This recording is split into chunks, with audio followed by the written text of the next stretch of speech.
కోసం రాజీనామా చేసినటువంటి అప్పటి మంత్రి గారు మళ్ళీ ఇప్పటి జూన్ 21 తారీఖున హైదరాబాద్ లో జరిగే ఈ సమ్మేళనానికి ఆయన ముఖ్య అతిథిగా ఆహ్వానిస్తున్నాం. అదే దాంతో పాటుగా తెలంగాణ ఉప్పల్ కృష్ణారావు గారిని ముఖ్య అతిథిగా ఆహ్వానిస్తున్నాం. అప్పట్లో వారు రాజీనామా చేసింది, ఇప్పుడు మంత్రిగా ఉన్నారు.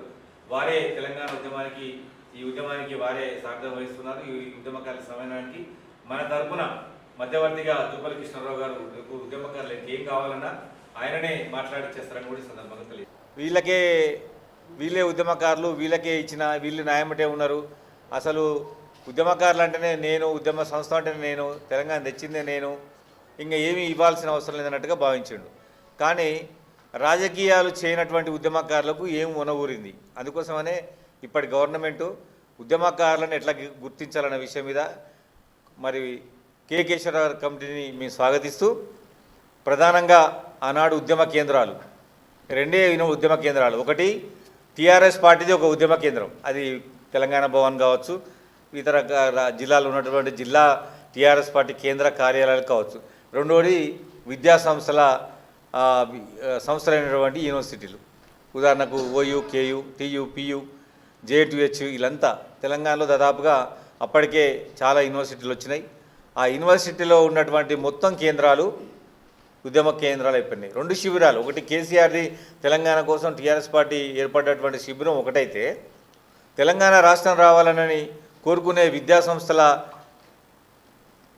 విద్యాలయాల కేంద్రాలు ఆనాడు ఉద్యమ కేంద్రాలుగా ఉన్నాయి.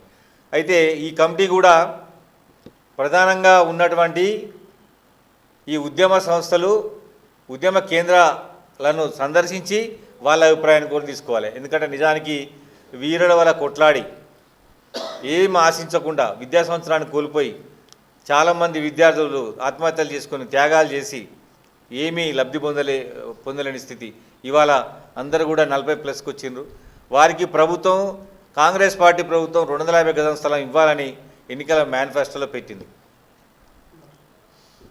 రెండోది మేము ప్రభుత్వాన్ని కోరేది ఏంటంటే ఉద్యమకారులకు పెన్షన్ కూడా ఇవ్వాలి. ఉదాహరణకు జార్ఖండ్లో నాగాల్యాండ్ ప్రత్యేక రాష్ట్రం కోసం ఉద్యమం చేసినటువంటి వాళ్లకు అక్కడ పోలీసులుగా గుర్తించింది ప్రభుత్వం.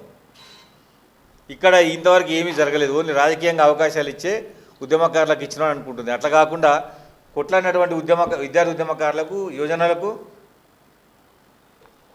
ఇతర ప్రజా సంఘాలందరికీ కూడా న్యాయం చేయాలని నేను ప్రభుత్వాన్ని కోరుతా ఉన్నా. అదేవిధంగా వాడికి ఇప్పుడు గవర్నమెంట్ మాకు 250 గజం స్థలం ఇచ్చింది అనుకోండి, వీళ్లకు కట్టుకునే పరిస్థితి కూడా ఉండదు. దానికి కూడా డబ్బులు చెల్లించాలి గవర్నమెంటే.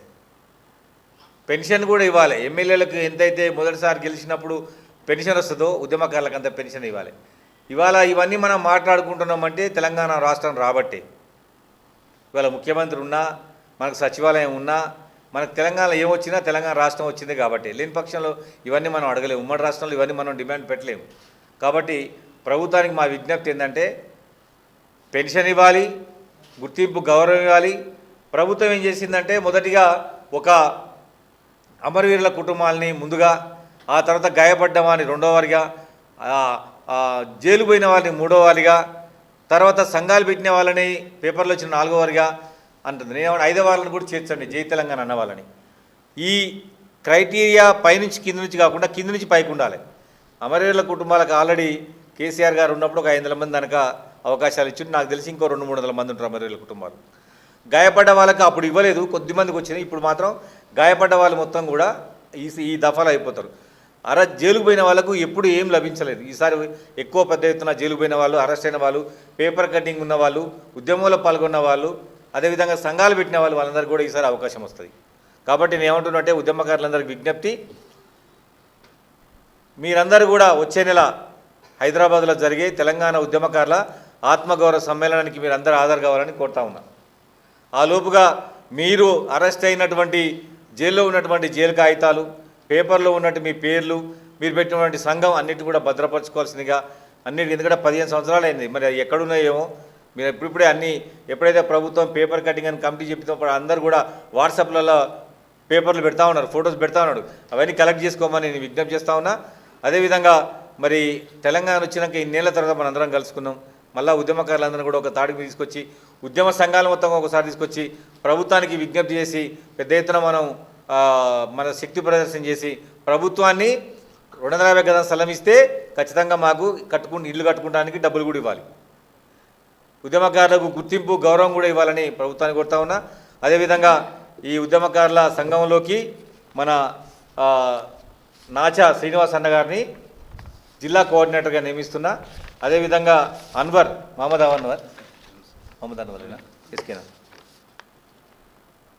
మహమ్మద్ అన్వర్ అదే తెలుసు. అప్పుడు అప్పుడు కూడా ఉద్యమంలో ఉన్న అన్వర్, ఆయన తెలంగాణ ఉద్యమకారుల సంఘం రాష్ట్ర ఉపాధ్యక్షులు నియమిస్తున్నా.